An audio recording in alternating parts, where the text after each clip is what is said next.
What's up, guys? Welcome back to Gamer Sako Lively. I know I'm like hecka late. That's the more appropriate version of HE double hockey sticks. For this video, my phone just went off because it is the 11th of October, but don't worry, we have both week 4 and 5 videos coming out today, so enjoy. This first video starts off Monday, the 25th, when I was chilling in my room right here, and you'll see what happens. When I entered the room, I saw that our cat, Finette, was in there, and after sitting down for a little bit, she crawled from on my bed onto my lap. So it was the first time that I think a cat has ever... Jumping to Wednesday, the 27th, we had our first SY Acapella group meeting. We are going to be doing up to at least 7 performances this year between the 2 trimesters, and we've already chosen some songs, and now all that's left is to learn them and perform them as an ensemble. So that's been going great, and keep tuned to hear more about that and to see how that progresses. If we wanted to recycle songs, we could, but I would not. Back with a slightly new view. Moving on to Thursday. On Thursday, the 28th of September, we went to see the Méntrange, which is essentially a film festival at the downtown cinema, and we got to see 6 films, and they're all very interesting. And here's a little clip of us entering the building, the cinema room. It's very spacious. I like how it's not... While we were sitting down, I was next to Joey Philhour, and he was discussing how the pool at his family's house shows up on Google Maps, even though it's the wrong shape. To which I told him, that's a pond behind your house. So here's a video of him getting clowned. Never seen Clown! Yeah. To give a little brief synopsis of the films, the first one was about an animation, maybe computer generated, maybe not, about this world and the way that all the animals kind of came to the picture and the world evolved was done through like shifting, morphing images, which is why some people thought that it was computer generated. And then it ended up being like a water baby, and the world was inside the water baby. So that was cool. Then we had Wild Salmon. That was an English film with kind of a documentary style film about a human portraying the salmon. So it's all of the salmon were humans to try to make you connect with the problems that salmon and overfishing problems with overfishing that salmon have, and the tolls that it takes on them. The third one was a fun one. It was just called Chick Wash. It was a stop motion film about a bunch of chicks going through an industrial washing process and eventually getting dry and like forming a huge ball and like bouncing around. That was just a fun one. And then the fourth one was my favorite, and I'm going to go into a little bit more depth about that one later. But the fifth one was another... These were all short films, by the way. The longest one was the Teeth one, which was about 10 minutes or so. The other ones were mostly 2 to 5. And the fifth one was named the Nyan, not 100% sure, definitely Nyan. And it was about a Chinese spirit that comes around maybe on the New Year, probably on the New Year, because that's, of course, the most important holiday in China. And it was about a spirit who comes around and maybe eats all of the bad children. And this girl's grandmother talks about, like, oh, what should I do if people are making fun of me for being Chinese? And the grandmother's like, you should just, like, say F you to them or whatever. And then later on, a girl is just very painfully racist to the Chinese girl when she's presenting this spirit in the mask that she has. And then later on, she, like, swears at the bully for what the bully did earlier. And the grandmother ends up being the Nyan and eating the white racist teenager. So that's a pretty fun one. And then the last one was I think it made sense why they ended with the last one because it was it had no words. Some of them were in English, some of them weren't. Nyan was in English, while Samon was like a documentary style English. Chickwash, no words, and the first kind of AI one was no words. And I believe this last one called Tribes also had no words, and it was discussing the violence enacted on African tribes, just by I guess other black people with guns, and what the effects of industrialization and kind of like guns have on those societies. And there was like a symbol of the sludge enveloping the theoretically the leaders of the tribe that gets murdered, the leader's son, and showing how he grew up with his father and then it was all taken away in an instant, pretty much. So the last one was, the fourth one, and we voted, by the way, at the end of the festival for the one we liked the most. This was the one I voted for. It was the longest, so it had the longest time to tell its story. But it was about this girl, and from the beginning of the movie, we see how she kind of wants to be pretty, wants to be like, kind of like a princess in a way. Because her mom says, oh, you can wear some of my perfume. And they drive and they arrive at this huge mansion. And they go inside and the girl is carrying like a suitcase, whatever. They're not spending the night. That's not super important. But the maid takes her downstairs to go play with the other girls, while the mother, we find out later, is there to paint 3 women's nails. So it's a lady that lives there and her 2 friends, presumably. And she goes downstairs, and there's 3 girls playing a game. And they teach her the game, and it seems very nice at first, but already you can tell with the setting, there's lights everywhere in the room, but there's lots of shadows. And the room is very bare and very big, except for this table with a colorful game where you spin a wheel and you like advance your token, and you give away money and whatnot. So the girl explains the game to her, but she says, you have to pay to play. We have like an ante, kind of a bet. But the girl of the nail painter, she's clearly on a lower, she's a lower class than the other 3 girls. And so she pulls out her wallet, but there's only €2 in it. And so she says, oh, this is all I have. And she shows that she got it from the tooth fairy because she lost, and she shows that one of her teeth is missing. So it does a lot of good job of showing and telling. And it's in French, so that definitely helped for us, or at least us English speakers. There are also other French people in the room. But the girl gives her 1/5 of the money that you would actually start with. And so as they're playing the game, the lower class girl keeps losing more money. And when she runs out of money, unfortunately, this is where my understanding of French kind of fails me a little bit.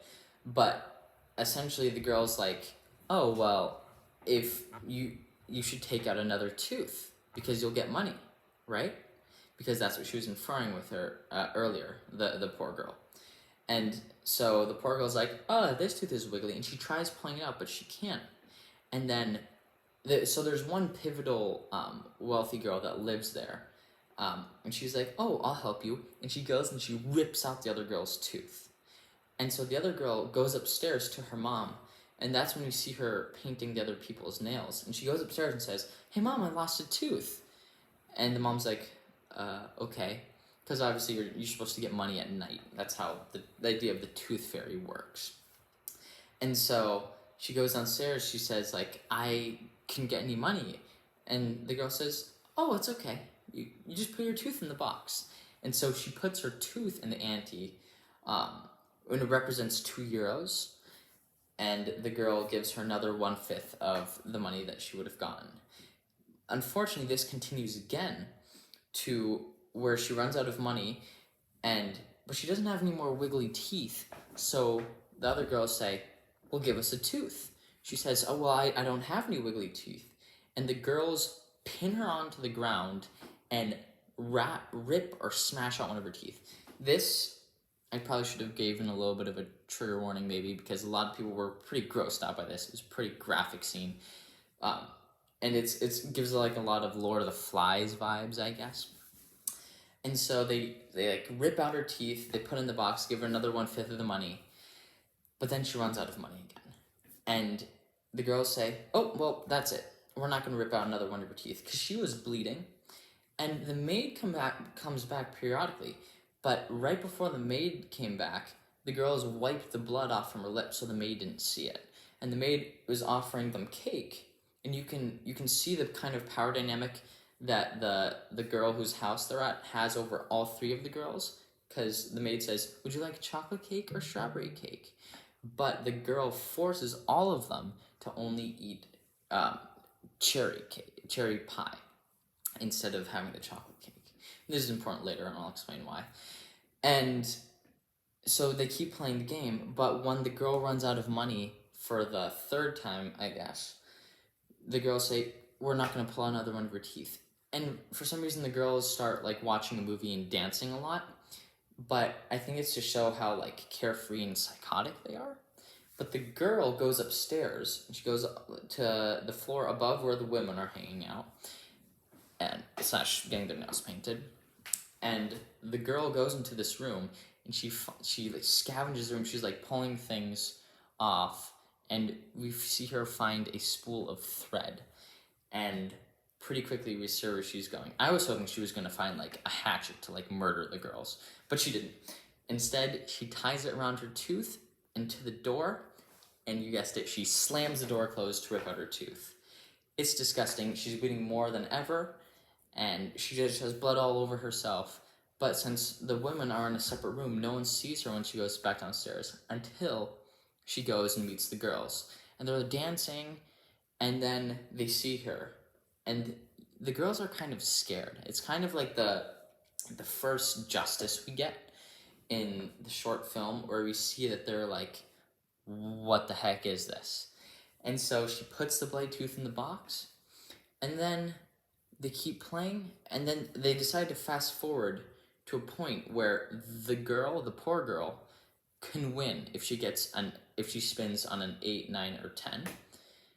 And the girl ends up winning. It's great. She gets 32 euros plus her 3 teeth back. But it's very gruesome and very like just gross feeling.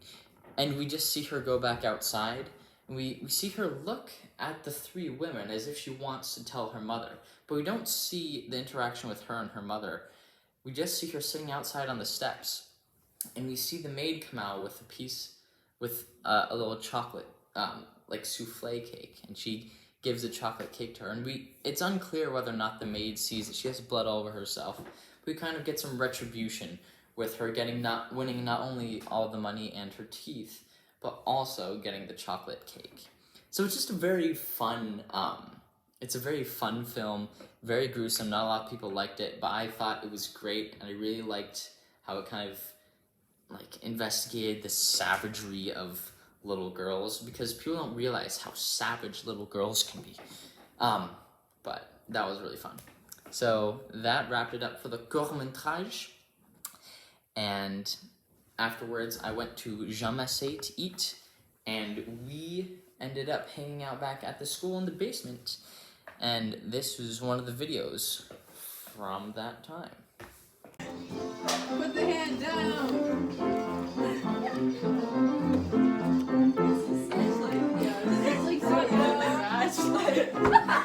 Wow. Yay.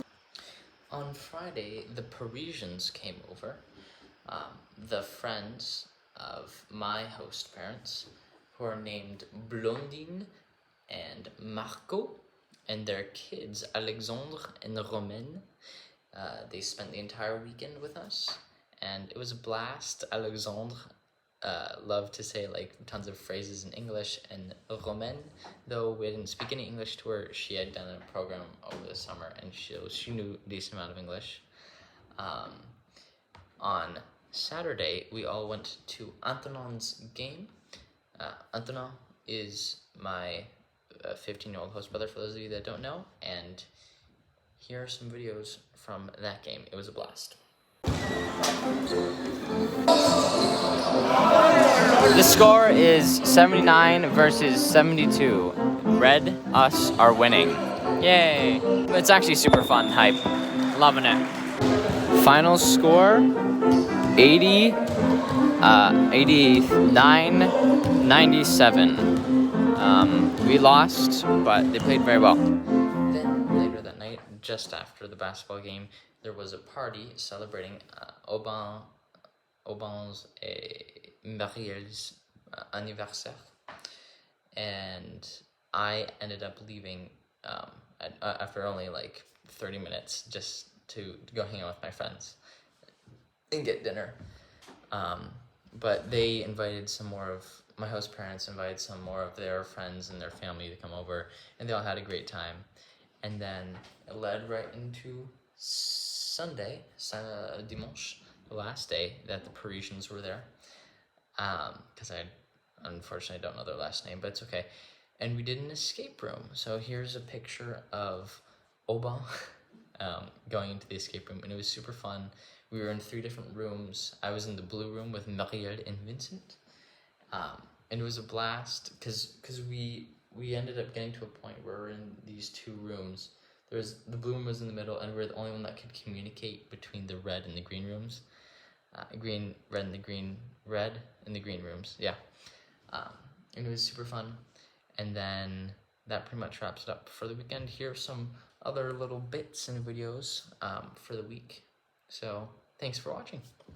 Silly Sako. He wanted to watch Walking Dead, but then he forgot to download it on his tablet. And he wasn't about to watch it on his phone when his tablet is bigger, and he could just watch Disenchantment on his phone. Also, singing was great.